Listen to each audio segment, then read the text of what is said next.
सूत जी कहते हैं, ऋषियों, जितने भी धर्मानुष्ठान हैं उन सब का एक ही फल है, भगवान में प्रेम हो जाना। धर्मस्वनुष्ठितः पुंसाम विश्वक्सेन कथासु यः नोत्पादयेद् यद्रतिं श्रमेव हि केवलम् श्रम एव हि केवलम्। आपने खूब पुरस्करण किए, खूब अनुष्ठान किए, परंतु यदि भगवान की कथा में रुचि उत्पन्न नहीं हुई तो श्रम एव हि केवलम, पूरा परिश्रम कर रहे हैं आप, आपको जीवन का वास्तविक लाभ मिला ही नहीं। धर्म का उद्देश्य अपवर्ग की प्राप्ति है, न कि धन संचय। धर्मस्य यापवर्गस्य, जितना भी धर्म कर्म है वो अपवर्ग की प्राप्ति के लिए है, और जितना आवश्यक हो उतना देह यात्रा के लिए, जितनी आवश्यक विषय वस्तु की आवश्यकता है उतना भोग करो। माने हम जीने के लिए अवश्य भोजन करें और भोजन के लिए ही न जिए। बोलो राधे राधे। भाई खाएंगे नहीं तो फिर क्या करेंगे? हाँ, खाएंगे नहीं तो फिर जिएंगे कैसे? ये शरीर में, देखो गाड़ी में पेट्रोल नहीं गिरेगा तो फिर गाड़ी चलेगी कैसे? इसलिए खाना भोजन आवश्यक है, परंतु यदि भोजन में ही प्रीति हो जाएगी तो यही भोजन हमारे लिए बाधक भी बन जाएगा। क्या हो गया? बोले साहब ज्यादा पाए गए भंडारा, तो वो भी खतरनाक है। और नहीं पाएंगे, बोले इतने क्यों पड़े हो? बोले साहब 2 दिन से भोजन ही नहीं मिला, इसलिए चलते ही नहीं बनता, चक्कर आ रहे हैं चलने में। तो दोनों में संतुलन की आवश्यकता है ना। गाड़ी में यदि आप बिल्कुल भी स्पीड नहीं देंगे तो गाड़ी चलने का मतलब क्या हुआ? एक्सीलेटर दबाओ ताकि गाड़ी दौड़े, परंतु ब्रेक पर भी पूरा पैर सावधानी से रखो, नहीं तो टकरा जाओगे, एक्सीडेंट कर दोगे। एक्सीलेटर और ब्रेक दोनों के ऊपर पैर एकदम सावधान रहना चाहिए।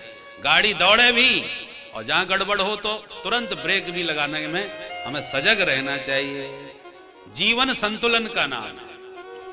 भोजन नहीं करोगे तो मर जाओगे, ज्यादा करोगे तो भी मर जाओगे। दोनों में संतुलन की आवश्यकता है, ऐसी जीवन में। अच्छा, प्रश्न उठता है हम जीवन जिए, पर जीवन का लक्ष्य क्या? क्यों जिए? बोले जीवस्य तत्व जिज्ञासा, जीवन का उद्देश्य है तत्व को जान लेना। ये तत्व क्या है? वदन्ति तत्तत्त्वविदः तत्त्वं यद् ज्ञानमद्वयम् ब्रह्मेति परमात्मेति भगवानिति सव्यते। तत्व तो एक ही है, परंतु उसी एक तत्व को, वही एक तत्व जब निर्गुण निराकार रूप में होता है तो उसका नाम है ब्रह्म, और जब सगुण निराकार के रूप में निरूपण किया जाता है तो उसका नाम है परमात्मा, और सगुण साकार के रूप में जब उसका प्रतिपादन किया जाता है तो उसका नाम है भगवान। योगियों, देखो ज्ञानियों का तो वो ब्रह्म है, योगियों का वो परमात्मा है, और भक्तों का वो भगवान है। वस्तु एक ही है। उदाहरण से देखो, कोई पूड़ी खा रहा है, कोई पराठा खा रहा है, तो कोई रोटी खा रहा है, फुल्का खा रहा है। बना तो सब एक ही आटे का है, पर स्वाद सबका अलग अलग है। तीनों का स्वाद अलग है, नाम अलग है, रुचि के अनुसार सब पा रहे हैं। अब साधु संतों को भंडारे में फुल्का दो तो बोले अरे क्या रोटी खाने के लिए आए? अरे बढ़िया बढ़िया माल छकाओ। उनको पूड़ियों में आनंद आ रहा है, और बीमार आदमी बेचारा आया जैसे तैसे अपने गुजारा कर रहा, उसके सामने पूड़ी परोस दे, अरे महाराज अपने बस की बात नहीं, रूखे फुल्का 2 मिल जाए तो बस जिंदगी चल जाएगी। ये पूड़ी पराठे अपने बस की बात तो नहीं। तो वस्तु तो एक ही है, पर किसी को सूखा फुल्का चाहिए तो किसी को लबालब घी की पूड़ी चाहिए, किसी को पराठे चाहिए। ऐसे किसी को ब्रह्म चाहिए, किसी को परमात्मा चाहिए, किसी को भगवान चाहिए। स्वाद सबका अलग अलग है, वस्तु एक है। पानी कहो, बर्फ कहो या भाप कहो, एक ही चीज है। पर हमने कहा भैया बड़ी तेज प्यास लगी रही है, जरा पानी देना, और आपने बर्फ की डेली पकड़ा दी लो। तो मांगने वाला नाराज होगा, बड़े मूर्ख आदमी हो, हम पानी मांग रहे हैं तुम बर्फ दे रहे हो। अरे साहब ये भी तो पानी ही है। तो तत्वतः प्राणी पानी हो तो बना रहे, पर इस वक्त तो हमें पानी की ही आवश्यकता है, बर्फ से काम नहीं चलने का है। तो वस्तु एक होने पर भी आवश्यकता अनुसार उसके अलग अलग प्रयोग हैं। ऐसे ही तत्व एक ही है, पर अपने अपने स्वाद के अनुसार उसका अनुभव सभी करते हैं रसिक जन। उद्धव जैसा ब्रह्मज्ञानी गोपियों को जब ब्रह्म की बात करने लगा, निर्गुण निराकार तत्व समझाने लगा, तो गोपियों ने डांट दिया, निर्गुण कौन देश को बासी, कहां निर्गुण की बातें कर रहे हो।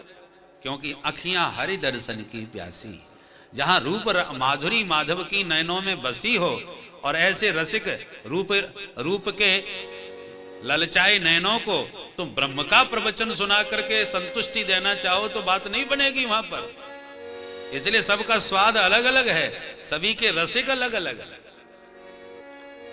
बोलो राधे राधे।